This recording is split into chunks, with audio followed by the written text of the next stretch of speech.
Hallo und herzlich willkommen zu einem neuen Video hier auf diesem Kanal. Heute gibt es ein Interview mit einer Russin, die ihre Sicht auf den Ukraine-Krieg schildert.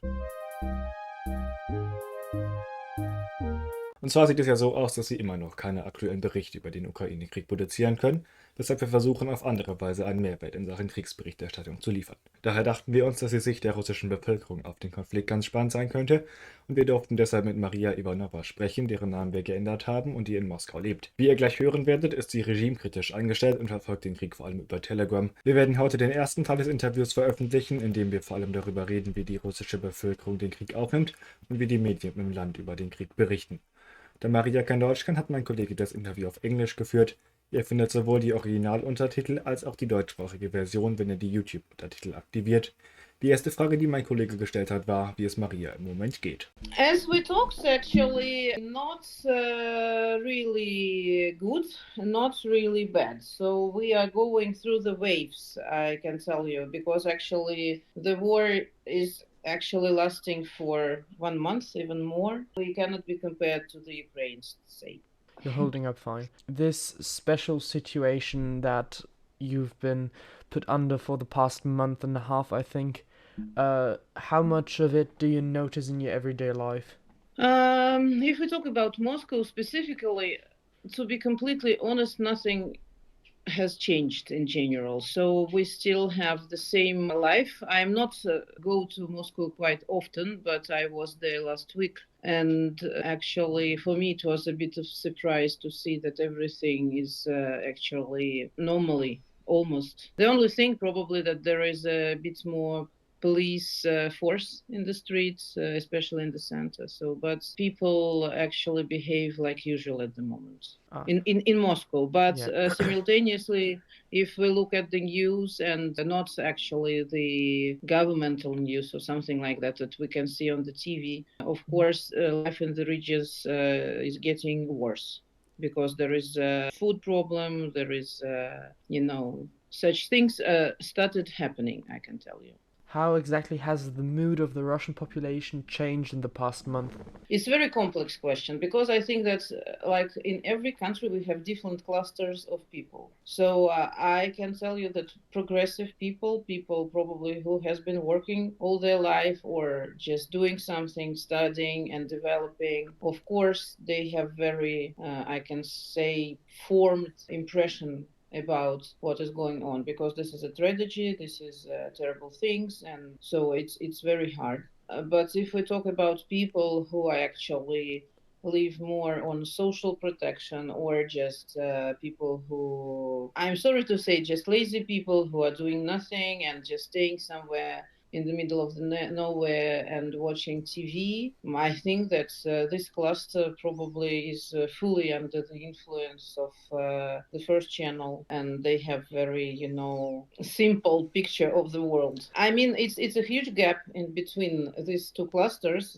People are very different. This is not a secret. This, I think that's everywhere. But in general, probably because every person just naturally is trying to live in the circle which is comfortable. Yes, for me, of course, I'm exactly in this circle, and when this thing started, it was absolutely sort of panic, scare, fear, just this hopeless, absolutely hopeless feeling that you can do nothing, that something is just entering roughly in your life and in the life of other people, and yeah, so. All right.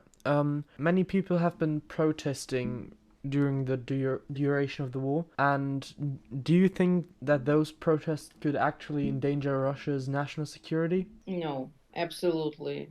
I can tell you that this process and national security doesn't have anything in common. So I think that if we talk about the regime, whether this protest can help to hit the regime, I can tell you no, because actually the professional military army is staying mostly in the big cities, so just waiting for regular people to go out to seize them and to bring them into jail, and this is what we see. So actually, at the moment, there is no any chance, absolutely, that people can go out and do anything because this is absolutely evident that there will be weapons, that will be guns, that there will be very rough and hostile attitudes towards this behavior from the authorities. It's another topic. Mhm.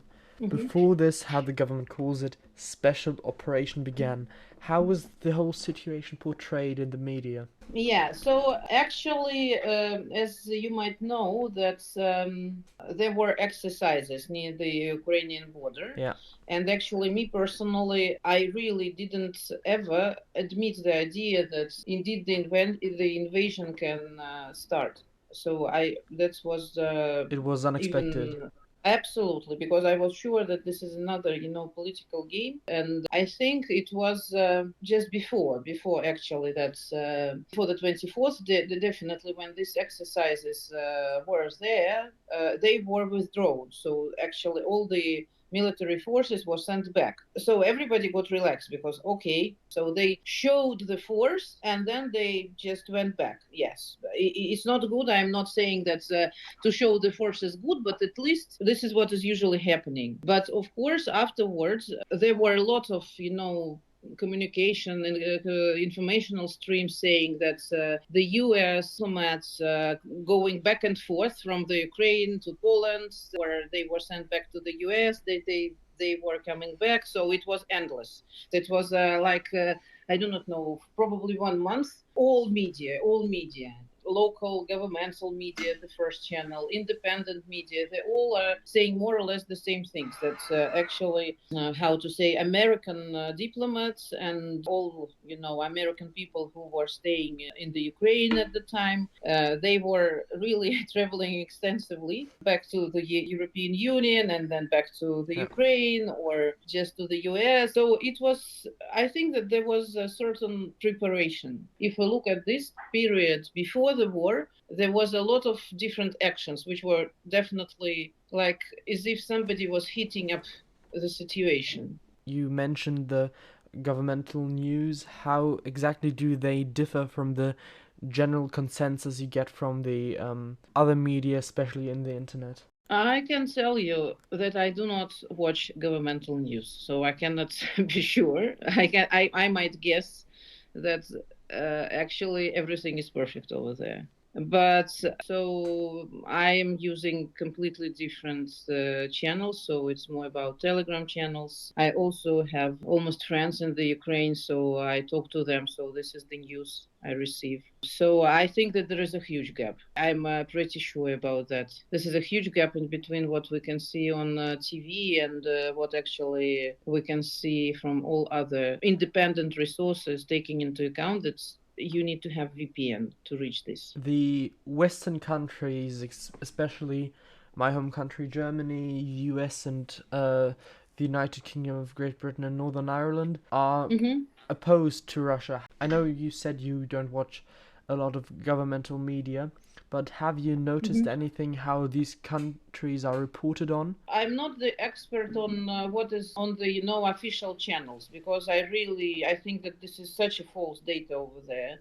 So we have different types of information, but right now it's more about sanctions, about how Western companies are against Russia. So something like this. That's very simple, very just what the nightmare they think about Russia, what's the terrible sanctions, etc., etc. Yeah. So this is for I would say official channels. As for independent channels, honestly, I do not read much news in English at the moment. I read mostly in Russian on the independent channels, and say probably some channels from the Ukraine are also available on Telegram. I might assume, just looking at the data I can receive from these channels, everything now is about sanctions. Yeah. And how they work. And a lot of things like how many companies left Russia. I think that it is more or less the same in local and Western media. You said you inform yourself primarily over the internet, Telegram. Is that the majority of the population, or is that a loner case? Unfortunately, not the majority, because first of all, I think that this is computer literacy at the elementary level, which is not available to all people, especially people from the regions. So that's why I think that people, say in Moscow and St. Pete, in general, they have completely different, level of development in computer literacy, and that's why I might assume that in Moscow and in big cities in St. Pete and probably Ekaterinburg or Krasnodar, there is a good portion of people who are using this, independent media. But if we talk about more elderly people and people who are living in the detached areas, of course, they do not have much option to use anything else. And that's why they're completely under the influence of this official news. So viel erstmal von Maria Ivanova. Den zweiten Teil des Interviews gibt es dann am Mittwoch. Dann sprechen wir unter anderem darüber, wie sehr die westlichen Sanktionen die russische Bevölkerung treffen. Bis dieses Video herauskommt, klickt doch gerne hier. Dort findet ihr zur Ablenkung, die in diesen Tagen sicher gut tut, mehrere Bücher vorgestellt. Oder ihr klickt hier auf ein anderes Video, was YouTube euch empfiehlt. Vergesst oder so nicht, den Kanal zu abonnieren und die Glocke zu aktivieren. So verpasst ihr auch am Mittwoch nicht, wenn der zweite Teil des Interviews online geht. Und dann sehen wir uns spätestens nächste Woche wieder. Bis dahin, ciao!